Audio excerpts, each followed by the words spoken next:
Olá, eu sou Eduardo Campos de Oliveira, sou médico infectologista e estamos aqui novamente nesse curso intensivo para o Revalida para discutir o tema do momento, que ainda traz bastante dúvida, mais dúvida do que certeza, que é a infecção pelo SARS-CoV-2 e a doença determinada por ele, que é a Covid-19. Essa virose, essa nova infecção surgiu na China, numa cidade chamada Wuhan, e foi apenas no final do ano passado, parece que fazem muitos anos, mas foi há poucos meses, que os primeiros casos surgiram naquela cidade e na redondeza, com vários casos de uma pneumonia muito grave, que estava levando à morte várias pessoas e que ao final de janeiro já desse ano, nós começamos então a ter a notícia de que essa doença vinha se espalhando na China e sendo necessário, inclusive, a tomada de decisões em termos de controle epidemiológico por meio dos oficiais da saúde daquele país. A Organização Mundial da Saúde foi informada e declarou emergência de saúde pública de importância internacional pela primeira vez, ainda em janeiro, no finalzinho de janeiro de 2020, e em março a OMS declarou a existência de uma pandemia, ou seja, essa infecção viral que começou no interior da China, ela se transformou numa pandemia, numa infecção atingindo vários países com transmissão interna, com transmissão comunitária. A doença causada por esse vírus passou a ser chamada então de Covid-19. O vírus é um coronavírus, né? Um vírus que foi descoberto e classificado como SARS-CoV-2. O SARS-CoV-1 foi o que determinou uma epidemia no início dos anos 2000, mas que não foi com características pandêmicas. Ela se limitou a alguns países da Europa, na Ásia, alguns casos na América do Norte, mas não chegou a atingir o globo como o SARS-CoV-2.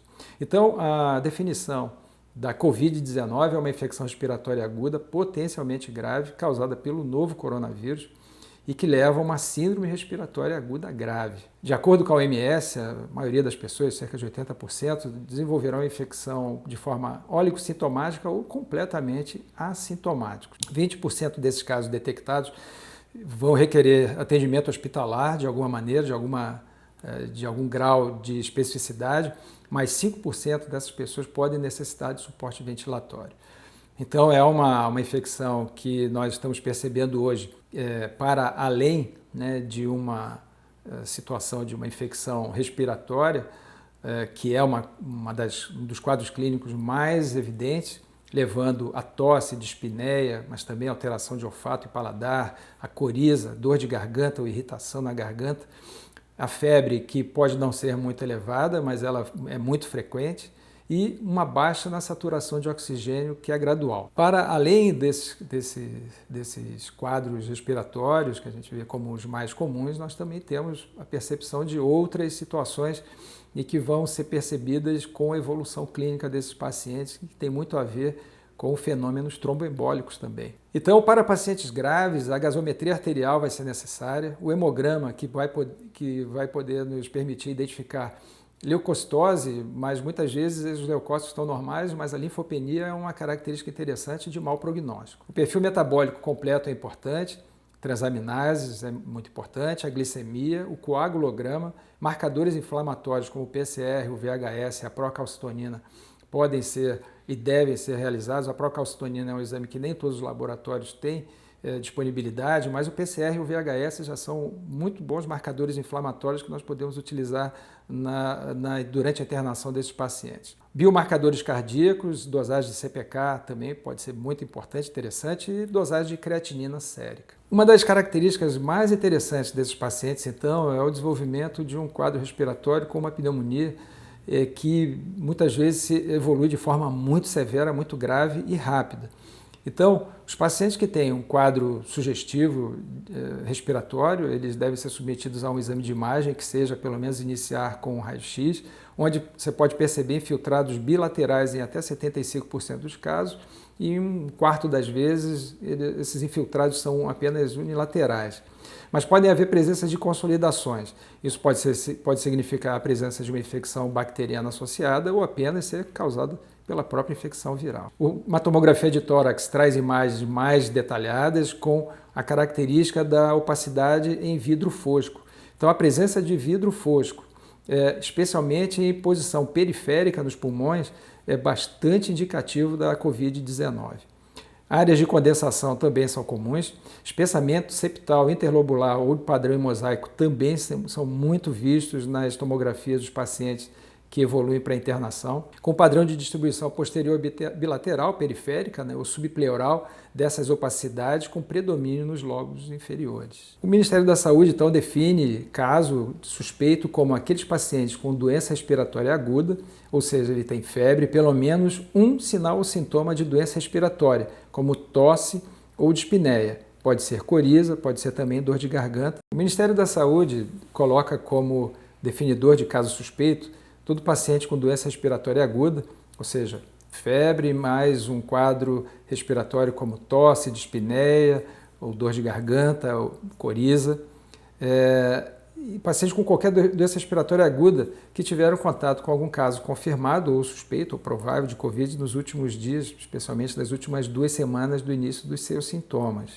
Nem sempre essa questão de saber que teve um contato com alguém com a doença é possível coletar essa informação. Os casos em que o paciente será classificado como um caso confirmado é quando ele tem esse quadro clínico e exames de laboratório de diagnóstico que vão nos ajudar a definir a situação. Ele pode ter o teste de biologia molecular, que é um PCR, que é coletado por meio de um swab nasal. O nasal e nasofaringe tem uma alta especificidade e sensibilidade, mas essa alta resposta a esse teste depende do momento em que você vai fazer a coleta.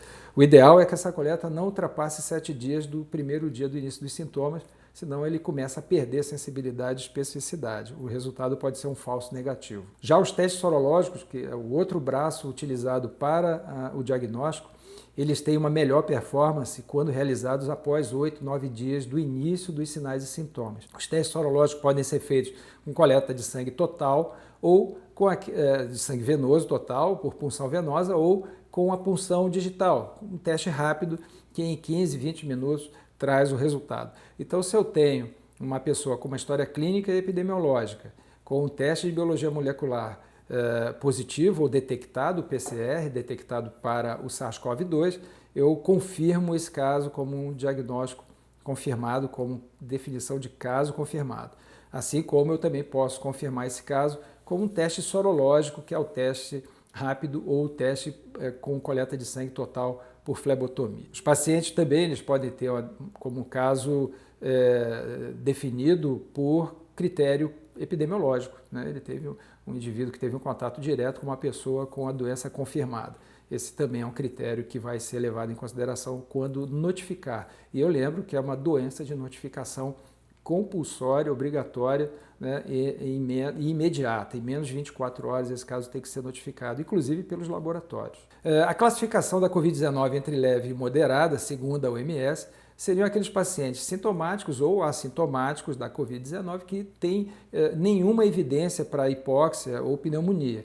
Eles têm testes sorológicos ou testes de PCR positivo, porém os sintomas são muito leves ou nenhum sintoma na verdade. O quadro moderado seria aquele com sinal clínico de pneumonia, mas sem sinais de agravamento da doença pulmonar. Os manejos, em termos terapêuticos, para os quadros leves e moderados, até o momento, seriam os tratamentos baseados em critérios de sintomatologia. Uso de sintomáticos, como antitérmicos, analgésicos, ou uma hidratação oral de forma adequada, pode ser utilizado soro fisiológico nasal para hidratação e limpeza, né? A prevenção e o controle da infecção no ambiente, né? O isolamento domiciliar dessa pessoa doente ou com diagnóstico é fundamental. Se outros membros da família estão doentes, pode ser feito então o chamado isolamento de coorte, todos os doentes reunidos na mesma residência, mas é realmente um isolamento que deve perdurar por 14 dias. A antibioterapia estará indicada em casos onde você perceba ou tenha uma forte suspeição de infecção bacteriana. Nesse caso, a antibioterapia estará indicada e vai depender da situação envolvida. Alguns pacientes que vão utilizar antibióticos beta-lactâmicos, como a amoxicilina associada ao clavulanato ou a azitromicina, ou pacientes internados ou que podem fazer em termos de tratamento como hospital-dia, a ceftriaxona. Na Covid grave, ainda de acordo com a OMS e que o Ministério da Saúde recomenda, que esses pacientes que têm quadros graves de frequência respiratória acentuada, com mais de 30 incursões por minuto, que apresentem dificuldade respiratória grave, mas nem sempre essa dificuldade é percebida pelo paciente, mas você percebe que ele está taquipneico e que tem uma saturação de oxigênio em ar ambiente que pode ser menor que 93% ou menor ainda que 90%. Muitas vezes a pessoa não percebe que ela está com hipóxia, inclusive conversa e fala ao telefone e tem uma aparência normal, mas esse indivíduo já está evoluindo com uma situação de agravamento clínico. É muito importante que esse indivíduo esteja sendo avaliado em uma unidade de saúde adequada, apropriada, porque ele pode precisar de internação hospitalar e muitas vezes já ser submetido à intubação orotraqueal e ventilação mecânica. Muito importante a suplementação de oxigênio, oxigenoterapia por meio de catéter ou máscara e, eventualmente, se não houver a melhora, que seria a meta de ter uma saturação maior que 94%, esses pacientes podem precisar ser submetidos à ventilação mecânica quando há, então, essa insuficiência respiratória com hipoxemia. Essa ventilação invasiva nos pacientes com essa deterioração clínica pode ser necessária em casos onde apenas a suplementação de oxigênio, mesmo em alto volume, não seja necessária. Uma das coisas mais interessantes que tem sido percebidas no momento, e dentre os exames a realização do teste de dedímero, é que a profilaxia da trombose venosa profunda com a enoxaparina injetada por via subcutânea, ela tem trazido resultados muito interessantes na ocorrência, na profilaxia de trombose em pacientes selecionados, não só aqueles que têm aumento de dedímero, mas também quando há algumas outras condições clínicas que favoreçam o desenvolvimento dessa trombose, pacientes que já estão com peso acima do normal, com sobrepeso ou obesidade, pacientes que já têm alguma história prévia de trombose venosa, pacientes que já manifestaram clinicamente alguns sinais de complicação ou de deterioração clínica. Essa profilaxia pode, na verdade, acabar se tornando um tratamento mesmo com aumento das doses dos anticoagulantes. A antibiótico-terapia nesses pacientes que estão internados e com evolução mais grave vai ser guiada de acordo com o quadro clínico e, claro, sempre baseado na avaliação clínica, laboratorial, a piora do hemograma, a piora das imagens, e vai ser guiada de acordo com a avaliação da CCH de cada unidade hospitalar, avaliando a sua microbiota e os níveis de resistência. Também uma das questões mais interessantes em termos de tratamento da Covid grave foi a introdução dos corticosteroides.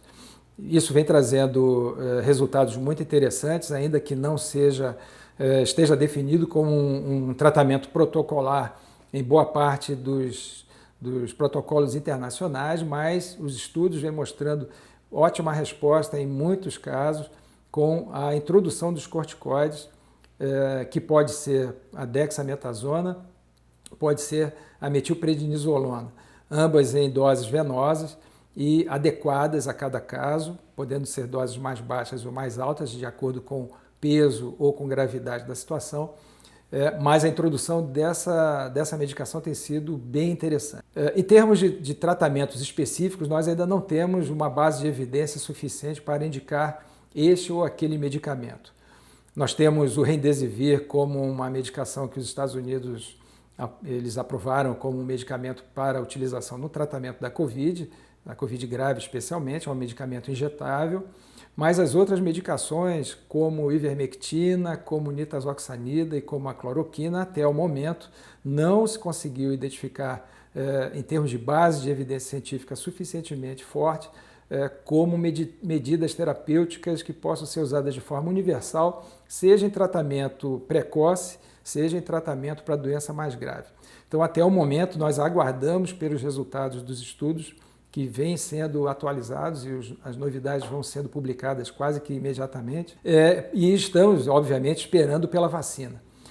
Uma grande expectativa é que uma vacina ou mais de uma vacina estejam disponíveis em até 1 ano, mas já existe a possibilidade de em até 6 meses começarmos a administrar vacinas. Inclusive o Brasil está fazendo parte de 2 grandes trabalhos, estudos, trials com vacinas, uma com uma associação inglesa e outra com a associação chinesa, para o desenvolvimento dessas vacinas, cada uma com características próprias, mas que podem ser o grande diferencial no controle da pandemia. Temos, então, nesse momento, uma situação ainda bastante grave no país. O Brasil é considerado um epicentro da pandemia nesse momento, com o número de casos que aumenta diariamente em escala muito grande e também o número de mortes, infelizmente, que vem aumentando a cada dia, a cada boletim, a cada semana, um número crescente e muito grande de pessoas que estão evoluindo para óbito por consequências relacionadas à infecção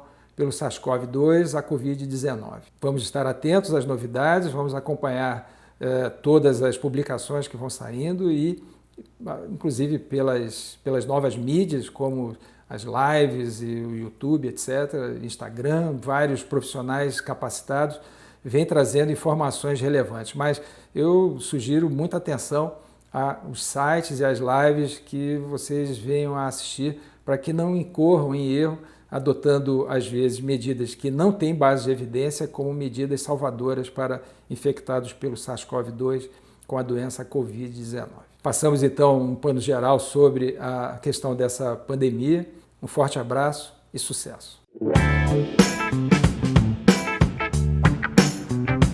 Abordando alguns aspectos clínicos importantes da aula do Covid-19, a gente pode estar definindo a doença como uma infecção respiratória aguda, potencialmente grave, em que o quadro clínico varia desde um resfriado comum a uma pneumonia viral grave, causadora aí da síndrome do desconforto respiratório agudo. Os sintomas gerais da doença incluem febre, tosse, alteração do paladar e do olfato, faringites, e as complicações da doença decorrentes do Covid-19 incluem aí a descompensação de comorbidades já associadas, então insuficiência cardíaca, DPOC, diabetes, o tromboembolismo venoso, que também é uma característica grave, que confere gravidade a esses pacientes, e o diagnóstico da doença é confirmada por exames laboratoriais, sejam eles por testes sorológicos ou moleculares, dependendo da evolução clínica do paciente, já abordados na aula anteriormente.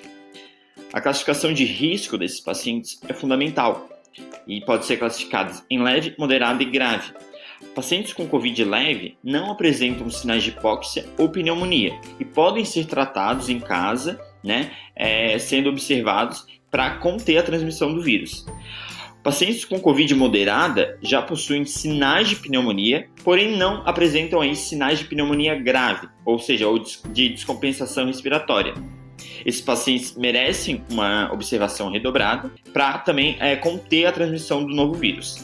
Os pacientes com Covid grave, nesses casos, já merecem uma hospitalização e são considerados os pacientes com Covid grave aqueles com sinais de pneumonia, mais algum sinal de gravidade, sendo eles uma frequência respiratória acima de 30 incursões por minuto, saturação menor que 90 em ar ambiente ou uma dificuldade respiratória grave. Lembrando que esses pacientes graves merecem uma profilaxia de tromboembolismo venoso, pelo fato de possuírem um elevado risco para desenvolverem algum TEP ou algum tromboembolismo venoso, ok? E os fatores de risco associados a doenças merecem ser lembrados. Estes incluem comorbidades já associadas do paciente, então insuficiência cardíaca, diabetes, hipertensão, a idade avançada, propriamente, que é um fator de risco também, obesidade, a gente pode estar elencando, e aí o sexo masculino também é um fator de risco relatado pelo Covid-19. Ok? Eu espero que você tenha feito uma revisão, elencado os principais pontos-chave da doença, feito um resumo ou um mapa mental e que você tenha aproveitado de fato a aula. Ok? Nos vemos numa próxima e até mais.